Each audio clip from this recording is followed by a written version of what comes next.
සරයාමෙට ඇති දොළොස් මල් පෙති පාවඩ රිසි මීන කුලේ නාගාලෙට සිරි මුතුරනින් කිරුපායද වටි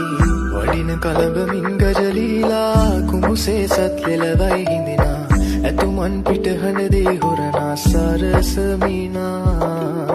වඩින කලබමින් ගජලීලා කුමුසේ සත් ලෙලවයි හිඳිනා ඇතුමන් පිටහඬදේ හොරනා සරසමිනා